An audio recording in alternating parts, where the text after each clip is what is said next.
Pertama, perkenalkan, saya Fikri Syakban selaku moderator pada acara kajian di malam hari ini, yang insya Allah akan memimpin acara dari awal hingga akhir nanti. Para peserta kajian yang semoga dirahmati oleh Allah Subhanahu wa Ta'ala, alhamdulillah tidak terasa sudah sekitar 5 atau 4 hari lagi kita akan menuju bertemu dengan bulan suci Ramadan, di mana bulan suci Ramadan ini banyak sekali ya hal-hal yang berbeda dari bulan-bulan lainnya. Ya, bulan Ramadan identik dengan bulan puasa, bulan kebaikan, bulan amal soleh, keberkahan dan lain sebagainya. Tapi pertanyaannya, apakah kita sudah menjalankan atau apakah kita sudah berada di bulan Ramadan sesuai dengan apa yang Rasul dan para sahabat lakukan? Oleh karena itu, pada malam hari ini, alhamdulillah kita bisa mendengarkan kajian yang insya Allah akan disampaikan oleh Ustadz Nur Fajri Ramadan, LCMA Al-Hafidh Hafizallah Ta'ala, dengan sebuah tema yang luar biasa yang berjudul Ramadan bersama para sahabat radhiyallahu anhu. Sebelumnya kita sapa terlebih dahulu, alhamdulillah Ustadz sudah berada di tengah-tengah kita. Assalamualaikum Ustadz. Waalaikumsalam warahmatullahi wabarakatuh. Gimana Mas Fikri? Sehat Ustadz. Alhamdulillah. Masya Allah. Baik Ustadz, ini nampaknya sudah mulai cukup banyak peserta yang hadir. Ustadz sudah siap Ustadz untuk kita mulai langsung? Ya, insya Allah. Oke, baik kalau begitu para hadirin, hadirat, para peserta kajian yang saya hormati, inilah dia kita mulai acara kajian kepada Ustadz Nur Fajri Ramadan Hafizallah Ta'ala, waktu dan tempat kami persilahkan. Ya, terima kasih banyak. Assalamualaikum warahmatullahi wabarakatuh. Alhamdulillah wassalatu wassalamu ala Rasulillah wa ala alihi wa ashabihi wa man ittaba'a hudah ma ba'd. Kita dalam melakukan banyak hal biasanya punya teladan, punya sosok yang kita ikuti, sadar atau nggak sadar. Umpama kalau kita bicara, kita ngobrol ya. Seringkali cara kita ngomong itu mengikuti cara ngomongnya orang yang jadi panutan kita dalam hal ngomong. Umpama kita suka sama seorang YouTuber, sering kita dengar YouTuber tersebut. Maka cara kita ngomong juga sadar atau nggak sadar, itu akan ngikutin YouTuber tersebut. Ngaji juga begitu, kita suka banget dengerin satu murotal seorang syekh. Maka secara sadar ataupun nggak sadar, kita akan mengikuti gaya dan cara ngajinya syekh yang bersangkutan. Nah, pertanyaan muncul, bagaimana dengan gaya berRamadan kita? Sama, gaya berRamadan kita itu dipengaruhi, sadar nggak sadar, itu dengan sosok yang kita jadikan panutan dalam berRamadan. Kalau kita cuma mengikuti masyarakat umumnya, yang kalau habis subuh tidur, kemudian habis asar jalan-jalan naik motor sampai maghrib, kemudian terawihnya males-malesan, ya udah begitu kita akan terbawa.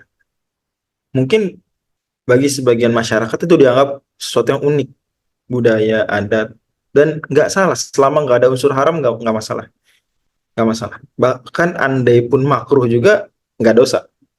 Andai pun adat kebiasaan tersebut, umpama kebiasaannya adalah setelah subuh tidur, itu juga nggak dosa karena makruh. Tapi pembahasan kita tentang Ramadan tidak hanya bicara dosa apa nggak dosa, bicaranya adalah maksimal atau nggak maksimal, ideal atau nggak ideal. Kalau makruh ya nggak ideal. Jangankan makruh, mubah saja itu nggak ideal. Kalau bisa Ramadan itu isinya, kalau nggak wajib ya sunnah, kalau nggak sunnah ya wajib, gitu aja. Kalau ada yang mubah juga, maka mubah ini di Ramadan tuh kita sulap jadi apa? Jadi minimal sunnah. Contohnya tidur, kita saat Ramadan kita selalu niatkan tidur siang supaya kuat taraweh, tidur malam supaya bangun sahur. Anda itu habis subuh juga diniatkan supaya kuat aktivitas siang. Yang mana itu semua berarti berputar-putar juga, tidur yang tadinya mubah berubah jadi sunnah atau jadi wajib. Itu idealnya. Nah, secara teori kita mungkin mengerti. Tapi tadi poin yang saya sampaikan di awal, manusia itu kata para psikolog punya kecenderungan meniru, meniru YouTuber, meniru Syekh Imam yang baca murotal dengan gaya tertentu. Nah, kita meniru juga untuk ujung-ujungnya kita akan meniru. Kalau kita nggak punya teladan, kita akan tiru sembarang orang. Dan sebaik-baik yang kita tiru adalah meniru orang-orang soleh. Meniru orang-orang soleh. Hanya saja, sebagian kalangan bilang begini, kayaknya kalau kita baca dan juga lihat cara berRamadannya orang-orang soleh sepanjang sejarah tuh banyak yang susah-susah, banyak yang susah. Misalnya ada seorang tabiut tabiin namanya Imam Asy-Syafi'i, khatamin Quran sehari saat Ramadan 2 kali khatam. Oke, wah, masuk akal. Ya terjadi sih, nggak bohong itu. Tapi kayak mau ditiru susah. Atau kita lihat tabiin atau tabiut tabiin lainnya, Imam Nawawi sebutkan dalam kitab At-Tibyan ada yang sehari 4 kali khatam. Ini baru bicara Quran ya. Bicara tak lain misalnya tentang sholat. Imam Ahmad antara zuhur dan asar memperbanyak sholat sunnah mutlak sampai 100 rakaat. Bayangin, abis zuhur sampai asar tuh. Ya anggaplah jaraknya 2 jam gitu, atau 3 jam. 100 rakaat. Kalau itu 3 jam, anggap 90 rakaat aja. Berarti 1 jam itu 30 rakaat. 1 jam 30 rakaat berarti. Sementara umumnya orang tuh 1 rakaat 1 menit ya. Berarti dia ya benar-benar full sholat tuh istirahatnya dikit banget. Dengan ukuran sholat waktu itu. Terus kita baca lagi misalnya. Ya banyak lah. Kayaknya kalau orang soleh sepanjang sejarah banyak yang susah diikutin. Nah, maka saya propose. Dan ini yang saya amati juga. Mungkin Ustadz Fikri dan lain-lain juga amati ya. Kalau kita lihat sahabat tuh, kayaknya mereka tuh secara kuantitas ibadah nggak begitu berat. Setuju nggak? Setuju nggak kira-kira? Apa belum ngeh poin itu? Setuju nggak kira-kira? Nah itu terbukti dengan perkataan Ibnu Mas'ud. Ibnu Mas'ud bilang, ya, fainau aqalluhum takallufan. Para sahabat sedikit memberatkan diri dalam ibadah, sedikit. Nabi sendiri bilang, tahkiruna salatakum bisalatihim. Kalian wahai para sahabat akan menganggap remeh salat kalian dibanding salatnya tabiin atau sebagian tabiin.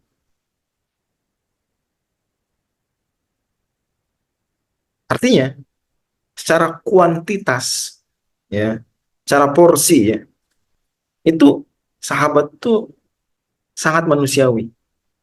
Sahabat sangat manusia dibandingkan banyak generasi setelah mereka. Dan sahabat itu kualitasnya bisa dibilang hampir merata. Allah ridho kepada mereka semua, radhiyallahu anhum radhwan. Jadi mereka walaupun solehnya kayak manusiawi, nggak begitu banget banget gitu kelihatan banyak ibadahnya secara ritual, kuantitasnya. Tapi cenderung merata. Kalau generasi setelah mereka ada yang soleh banget, tapi jumlah solehnya nggak merata, sedikit.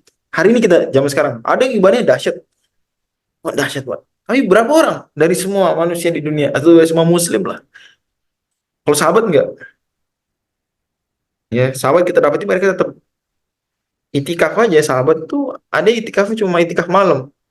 Sahabat. Nah makanya saya pikir penting untuk dan kita sadar juga di saat yang sama sahabat itu mereka terbaik.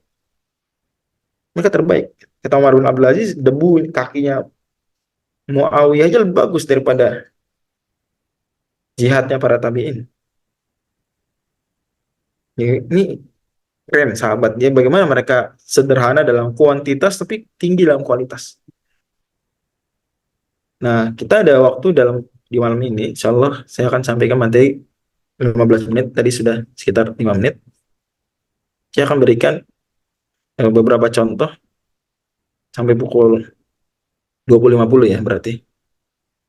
Itu contoh-contoh bagaimana sahabat radhiyallahu anhum itu mereka memaksimalkan Ramadan. Bagaimana gaya-gaya Ramadan mereka. Dan ini kita camkan baik-baik. Kalau perlu kita ingat-ingat dan hafalkan ya.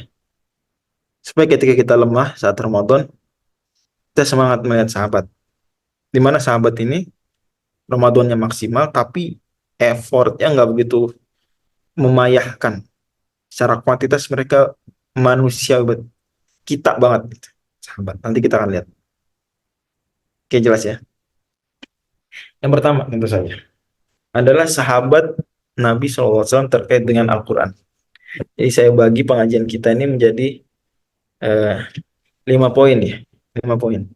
Terkait Quran, terkait sholat, terkait doa, terkait kedermawanan, dan terkait mengendalikan syahwat. Nama terkait Quran dulu, karena ini mungkin yang paling beda dibandingkan bulan-bulan lain. Imam Abu Hanifah, radhiyallahu anhu itu bilang, Abu Hanifah tabiin, ya, sangat belum muridnya sahabat, muridnya sejumlah sahabat. Beliau bilang begini, Muslim tuh minimal khatam Quran setahun 2 kali. Berapa kali? Minimal setahun. Nah, kata Kali. Imam Abu 2 kali. Sekali saat Ramadan, sekali di luar Ramadan. Oke. Nah, buat saya nih, kata-kata Imam Abu Hanifah menunjukkan kuantitas yang bisa dimampui ya, reachable istilahnya. Reachable bagi banyak sekali muslim hari ini. Dibandingkan kalau kita amalin perkataan Imam Ahmad. Imam Ahmad tabiut tabiin, generasi setelahnya lagi. Ya, bahkan sebagian sejarawan bilang beliau bahkan tabiut tabiin pun enggak. Ya, karena beliau nggak ketemu tabiin. Kita abaikan dulu diskusi itu. Imam Ahmad bilang minimal 40 hari khatam sekali.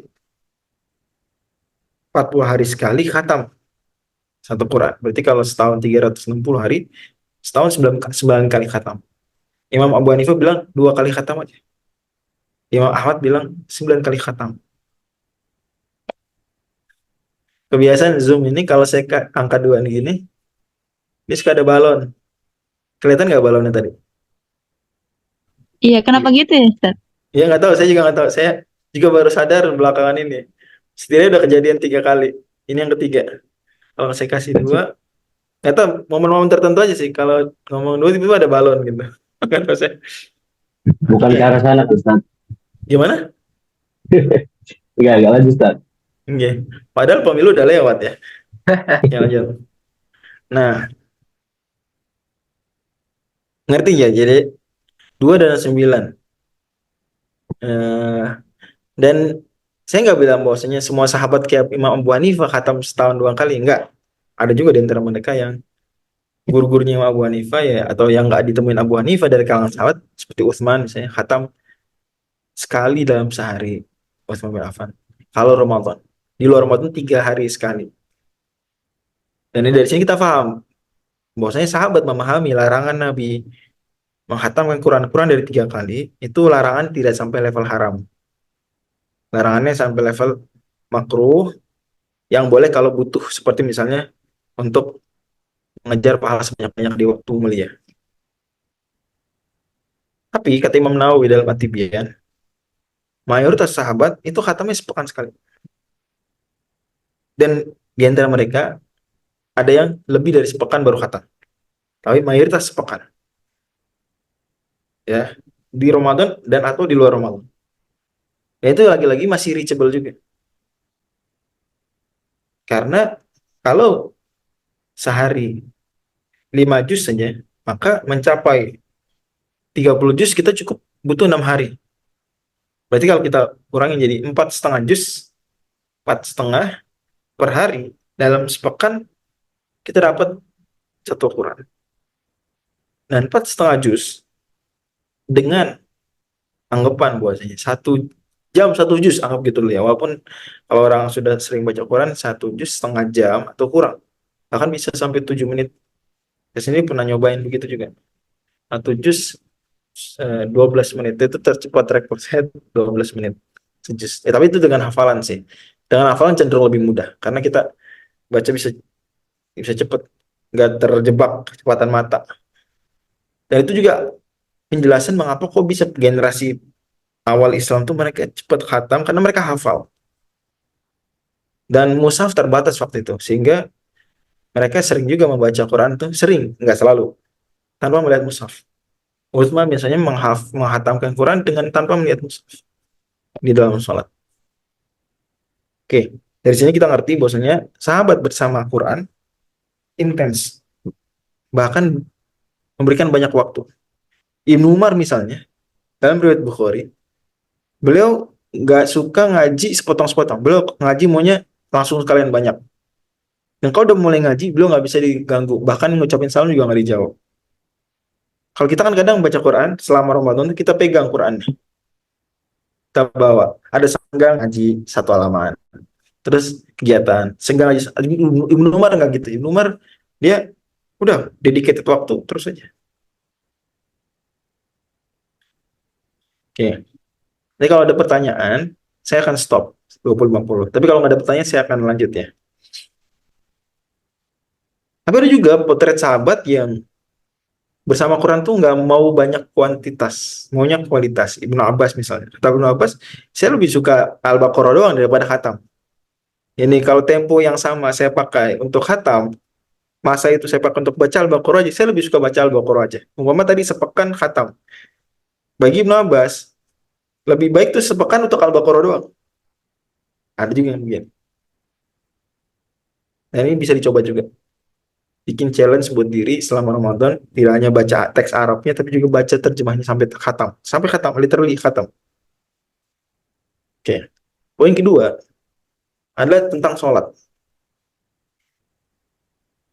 Nah, para sahabat, sebagaimana diriwayatkan Imam Bukhari dan Muslim juga, itu mereka mengerjakan tarawih di awal malam. Berbeda dengan zaman Nabi yang tarawihnya di akhir malam. Dan Umar ketika melihat fenomena tersebut, kemudian akhirnya semangat untuk mengumpulkan orang di masjid dan dirutinkan. Tadinya sebelum itu masing-masing sholat sendiri-sendiri. Jadi Anda bayangkan habis sholat Isya, Masjid Nabawi itu penuh dengan orang sholat pada sendiri-sendiri. Sendiri-sendiri. Umar ngeliat, ah nih, sendiri-sendiri habis itu pada terawih sendiri-sendiri nih. Gabungin. Artinya di zaman Nabi terawih nggak tiap hari, zaman Umar terawih setiap hari. Tentu Nabi kita paham kenapa nggak tiap hari. Kata beliau, ini akhafu an tufradu alaikum. Saya takut aja jadi wajib. Atau kalian menganggapnya wajib. Zaman Umar udah nggak ada kekhawatiran itu, maka beliau kemudian menyemangati. Nah ini bukti bosnya para sahabat dulu sebelum ada terawih jamaah saja yang rutin, mereka tetap semangat habis sholat Isya terawih. Allah misal. Ya, saya sekarang mau jawab pertanyaan. Kita lihat kalau ada pertanyaan maka saya persilakan.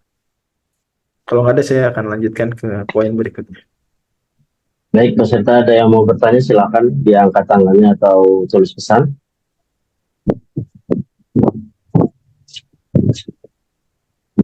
Nggak ada, kalau nggak ada kita lanjut lagi, Ustaz. Oke. Baik. Jadi itu tadi masalah tentang qiyamul lail.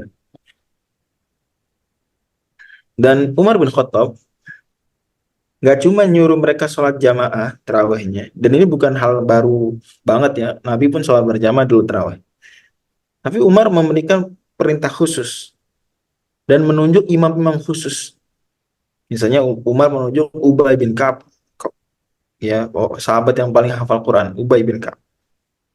Juga menunjuk Tamim Ad-Dari, di mana Umar minta kepada para sahabat yang levelnya udah tinggi dalam hafalan Quran ini untuk mengimami dengan baca surat-surat minimal yang 100-an ayat. Surat mi'in istilahnya. Surat mi'in itu kategori surat Yunus dan seterusnya. Ini surat-surat Al-Quran tuh dikelompokkan menjadi As-Sab'ut Tiwal, 7 surat yang panjang. Kemudian Al-Mi'in, Ya. Al-Min itu sampai surat 14. Ya. Yunus, Hud, Yusuf, ya. Arad dan Ibrahim memang pendek sih. Ya. Ya, surat yang seukuran itu. Pokoknya surat yang seratusan ayat. Masuk Al-Kahfi juga berarti. Al-Kahfi 110. Masuk Al-Asy'ara. Asy'ara bahkan 227. Surat yang seratusan ayat itu julukan Al-Mi'in. Umar bin Khattab perintahkan bacanya mesti Al-Mi'in. Nah, kalau kita perhatikan sebenarnya ini kayak memodifikasi sedikit dari prakteknya Nabi. Nabi sendiri mempraktekkan itu nggak mi'in, nggak seratusan tapi ratusan. Nabi baca Al-Baqarah, lalu baca An-Nisa, lalu baca Ali Imran, which is banyak banget. Adapun Umar, maka beliau sadar ini orang banyak, banyak tabiin yang mereka imannya nggak sedahsyat sahabat, ya, tapi tetap standar seratusan ayat gitu ya. Oke, malahan sampai-sampai diriwayatkan di sebagian buku sejarah bahwasanya minimal minimal di zaman sahabat Umar dan era-era sahabat tersebut itu satu rokat 20 ayat minimal. Satu rokat berapa? 20 ayat.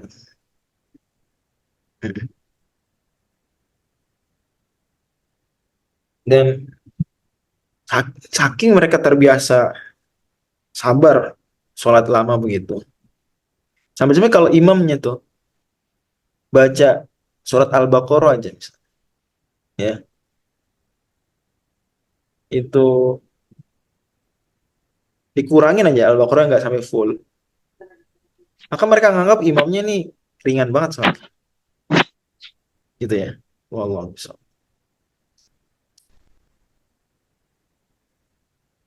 Berikutnya sahabat dan kedermawanan. Ibnu Abbas cerita bahwa Nabi SAW orang yang dermawan dan kalau Ramadan makin dermawan. Hadisnya terkenal. Maka hal tersebut juga diteladani oleh para sahabat. Ibnu Umar misalnya, Ibnu Umar nggak pernah buka puasa kecuali bersama anak yatim. Ibnu Umar kalau Ramadan nggak pernah buka puasa kecuali bersama siapa? Nah, kecuali Anak yatim. bersama anak yatim. Bayangin, mau puasa, buka puasa harus ada anak yatim. Dan kita ngerti, oh iya, kan kalau orang memberi makan buka puasa, itu dapat pahalanya. Maka dicari pahala orang yang sangat ikhlas gitu, sangat murni puasanya. Ya anak yatim, anak-anak yatim itu polos-polos yang murni dia. Gitu ya. Ya orang biasa juga puasanya juga ada pahalanya insya Allah. Tapi kan nggak seterjamin pahalanya anak yatim. Begitu doa juga dia akan mendoakan. Oke. Dan ngomong-ngomong doa, sahabat saat mereka berbuka puasa itu memperbanyak doa. Misalnya Abdullah bin Amr bin As. Terkenal beliau kalau sedang menjelang berbuka puasa, beliau berdoa panjang. Di antara doa yang terkenal, Allahumma inni as'aluka birahmatika allati wasi'at kulla syai'in antaghfirli. Ya Allah, aku mohon kepadamu dengan rahmatmu yang luasnya meliputi segala sesuatu agar engkau ampuni aku. Jadi di antara keteladanan para sahabat, mereka menjelang berbuka berdoa.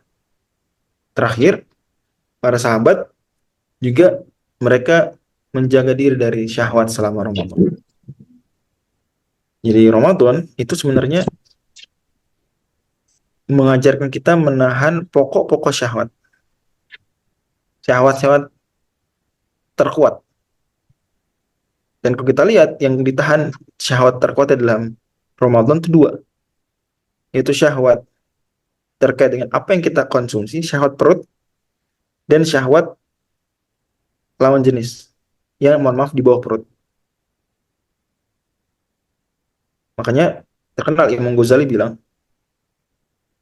dan ini disetujui juga para ulama lain, Ibnu Qayyim juga isyaratkan hal yang senada, bahwa maksudnya menikah itu menyempurnakan separuh agama, karena dosa itu umumnya dari dua pintu, dari perut dan yang di bawah perut.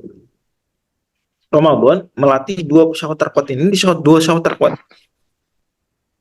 Ya, makanan kuat, karena kita mungkin bisa lah nahan dari harta, dari tahta. Tapi kalau nggak makan, repot juga. Orang bisa sampai marah, bikin kerusuhan, ngerampok, karena lapar perut. Lawan jenis juga sama. Kalau laki-laki berdua sama perempuan, dia bisa berubah pola pikirnya. Kalap. Makanya Islam larang kholwat, Islam larang mendekati zina. Nah, Ramadan, malah kata sebagian psikolog seperti Abraham Maslow, teorinya dia, syahwat terkuat, syahwat lawan jenis. Kita ngeh juga karena di surat Ali Imran, surat 3 ayat 14, Allah menyebutkan daftar syahwat. Zuyyina linnasi hubbus syahawati minan nisa'i wal banina wal qanatiril muqantarati minadh dhahab wal fiddati wal khaylil musawwamati wal an'ami wal harth. Dzalika mata'ul hayatid dunya, dan seterusnya. Allah sebutkan dalam daftar syahwat ini nomor satu syahwat lawan jenis. Zuyyina linnasi hubbus syahawati minan nisa. Dan para sahabat mereka terkenal. Saat berbuka puasa, mereka sedikit makan. Saat sahur, sebagai mereka hanya minum air putih. Saya nggak bilang ini selalu ideal, enggak. Tapi maksud saya adalah poinnya mereka benar-benar menyedikitkan makan. Bukan menggeser waktu makan. Walaupun itu juga nggak dosa sih. Oke, silakan kalau ada yang mau didiskusikan. Tapi saya nggak bisa di atas jam 9 ya. Silakan. Atau mau ditutup juga boleh. Ya, boleh. Izinkan Satu Ustaz, pertanyaan. Ya, ya. Baik, batasnya silakan. kan terakhir sahur dengan adzan itu berapa lama ya Ustaz kira-kira? Oke. Kalau waktu idealnya itu diberi jarak sekitar 50 ayat Quran kalau dibaca. Banyak ulama bilang 10 menit. Itu jarak hati-hatinya. Oke. Anas bin Malik ditanya, "Kam kana bain Nabi SAW? Kayak baina suhur Nabi SAW wa adzanil fajr." Berapa jarak sahur Nabi dengan azan subuh? Kata Anas, sekitar bacaan 50 ayat. Tapi ini jarak untuk menjaga-jaga saja. Ya. Adapun sampai kapan boleh makan minum? Jawabannya ketika terbit fajar. Ya, ini ketika azan. Tengah azan itu terbit fajar sudah. Makan minum nggak boleh. Bahkan kalau ada di mulut juga dikeluarin. Kalau sudah tertelan nggak masalah. Yang di piring disimpan di kulkas. Yang di gelas disimpan di kulkas. Kata-kata Allah Subhanahu wa taala, "Wa kulu washrabu hatta yatabayyana lakumul khaytul abyadu minal khaytil aswadi minal fajr." Begitu ya. Jadi ada ideal, ada batas akhir. Allah misal. Nah, Yang Ustaz, ada pertanyaan Ustaz. ya, saya yang baca aja. Ya, Yang terakhir dari babanya Zain. Ya, Waalaikumsalam warahmatullahi wabarakatuh. Ingin ajak itu di sholat tarawih di masjid supaya mendapatkan fadilah sholat, namun terhalang anak masih baik. Sering rewel. Mohon solusi terbaik. Solusi terbaiknya kadang-kadang yang sholat di masjid itu, jadi suaminya nggak sholat full ya. Dia kadang-kadang pegang bayi. Itu bisa juga. Bayinya umur berapa? Kalau bayinya memang hanya bisa dipanggil ibu, ya udah sholatnya duduk aja. Istri diajak ke masjid, sholatnya duduk. Ya, sambil gendong bayi. Karena sholat terawih, sholat sunnah boleh nggak duduk meskipun mampu berdiri? Boleh, boleh. Itu solusi. Ya, kayaknya gitu. Yang saya pahami, ini anaknya masih bayi banget. Jadi apa? Ibunya duduk aja sholatnya, dipegang. Sholat tapi dia sholat duduk. Gitu. Nggak masalah. Nggak sedekap juga nggak apa-apa. Sedekap sunnah. Nanti ruku isyarat saja. Semuanya isyarat. Sujud mungkin bisa taruh dikit sujud. Bisa dimengerti ya? Wallahu a'lam. Ya itu barangkali Ustaz Fikri. Mohon maaf kalau ini kurang berkenan. Saya senang bisa diskusi bareng. Kenapa? Ada yang mau disampaikan lagi? apa Ustaz, tidak ada pertanyaan juga terakhir. Tadi ada doa. Mohon diulang Ustaz, doa sahabat Amr bin As. Ya, jadi Amr bin As doanya gini. Allahumma, saya kopasin aja. Saya kirim. Allahumma Ya. inni as'aluka birahmatika allati wasi'at kulla syai'in an taghfirli. Allahumma inni as'aluka birahmatika allati wasi'at kulla syai'in an taghfirli. Masya Allah. Barakallahu fiik, Ustaz. Ya, silakan dulu. Mohon maaf ya. Baik, alhamdulillah para hadirin hadirat, para peserta kajian yang semoga dirahmati Allah Subhanahu wa taala. Alhamdulillah kajian singkat namun insya Allah padat dengan ilmu ya. Begitu banyak insight dan ilmu yang kita dapatkan. Alhamdulillah kami ucapkan syukran Allah khairan kepada Ustaz Fajri Ramadan hafizallahu taala atas pemaparan kepada kita semua sehingga kita mendapatkan banyak begitu manfaat pada malam hari ini. Dan para hadirin dan hadirat sekalian, selesailah sudah acara kajian kita pada malam hari ini. Saya Nur Fikri Syakban mengucapkan syukron jazakumullah khairan atas partisipasi dan juga kehadiran para hadirin dan hadirat sekalian. Kita akhiri acara kajian pada malam hari ini dengan doa kafaratul majelis. Subhanakallahumma wa bihamdika asyhadu an la ilaha illa anta astaghfiruka wa atubu ilaik. Assalamualaikum warahmatullahi wabarakatuh. Waalaikumsalam warahmatullahi wabarakatuh.